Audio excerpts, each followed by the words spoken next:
होए। आदरणीय दिसंबर सीटेड अभ्यर्थी साथियों,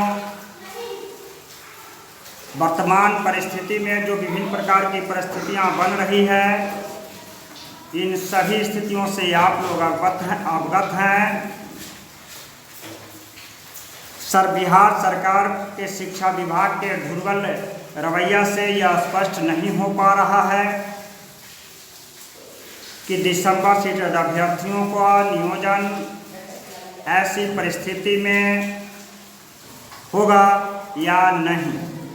ऐसा प्रश्नवाचक बना हुआ है।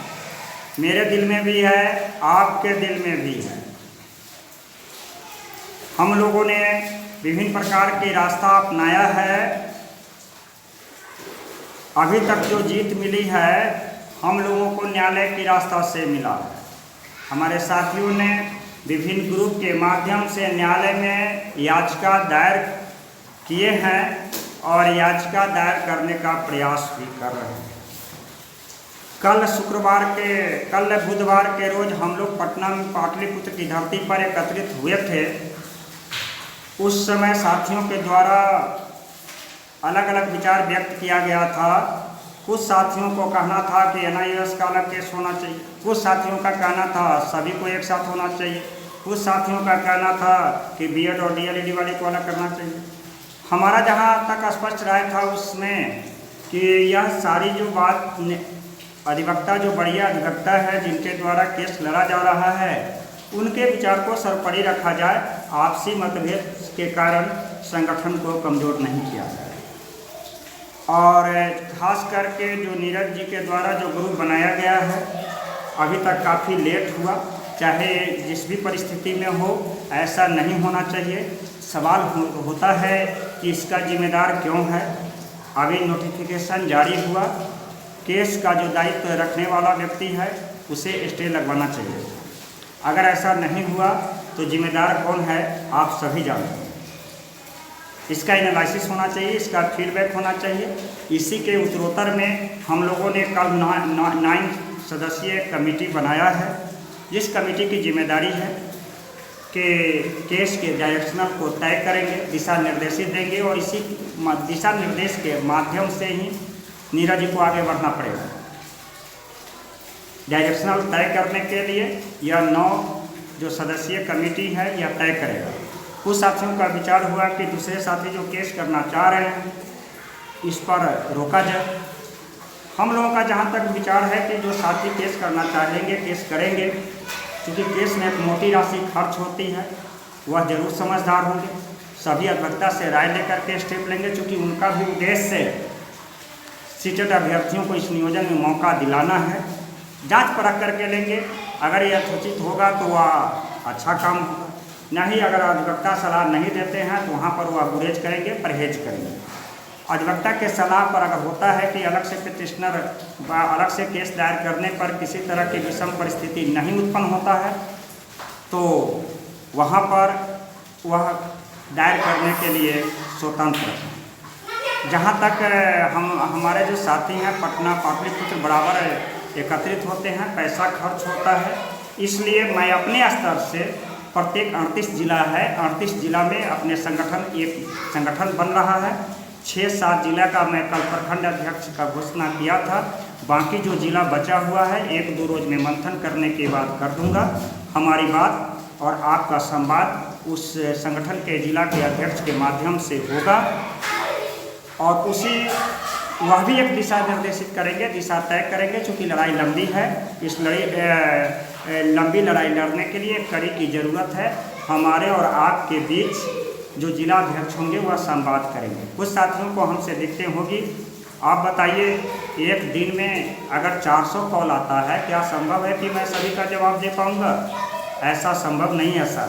यदि मैं ऑन ऑफ कर देता हूँ, मोबाइल को स्विच ऑफ कर देना पड़ता है। मशीन है जो इस तरह से काम करेगा, आप इस मजबूरी को समझिए। हम इस तीस लेकर के ज़्यादा कोई समस्या है, रात्रि का विश्राम के समय है, 2 घंटा मैं निश्चित कर दिया हूँ 8 से 10 बजे के बीच। उस समय जो भी प्रश्न बनेगा मैं उसका जवाब दूंगा। मैं जवाब देने के लिए ही आप लोगों ने मुझे आगे बढ़ाया है।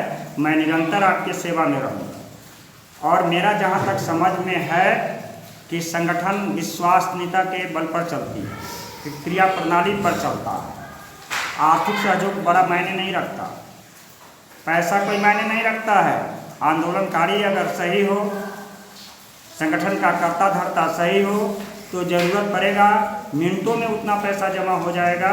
जहाँ तक मेरा विश्वास है, पैसा कभी आज तक मैं संगठन में ना 1 रुपया मैं लिया हूँ और न निरंतर मैं कभी 1 रुपया लूँगा। यह हमारा अपना सिद्धांत है। लोग कहते हैं, साथी कहते हैं कि पैसा नहीं लीजिएगा, संगठन चलेगा कैसे, केस कैसे दायर होगा। तो इसके लिए कमेटी है, कमेटी अपना जमा करेगा, अपना लेगा, नियंत्रण मैं रखूँगा, यह मैं विश्वास दिलाता हूँ। कल सर वहाँ पर जब एकत्रित हुए थे तो हमारा विचार था कि पुलिस प्रशासन से मुकाबला करते हुए हम सचिवालय के अंदर प्रवेश करें। स्थितियाँ ऐसी थी कि सीएम हाउस पर जब लाठीचार्ज हुआ तो हम लोग वहाँ पर टिक नहीं पाए थे। कल भी यही स्थिति था कि हम लोग टिक नहीं पाते, इसलिए हमको मजबूरन होकर के हड़ताली चौक पर गर्दनी बाग में एकत्रित होना पड़ा। वहाँ पर प्रशासन से लिखित में परमिशन लेना पड़ा। बिहार की धरती पर 3-4 महीने के अंदर में कोरोना के स्थिति में पहला एक मौका मैं हूँ, छोटा सा व्यक्ति जो पाटलिपुत्र में प्रशासन से लिखित ले करके और तब बैठक बुलाया। आज तक किसी भी दल के बड़े नेता को भी यह परमिशन नहीं मिलता है। यह एक बहुत बड़ी उपलब्धि है। इसलिए आप आशा रखिए, विश्वास रखिए कि अब हम वन डायरेक्शनल में कैसे घर में बैठे इस युद्ध को जीत लेंगे, जिससे कि हमारे साथी का मेहनत मिसयूज नहीं हो।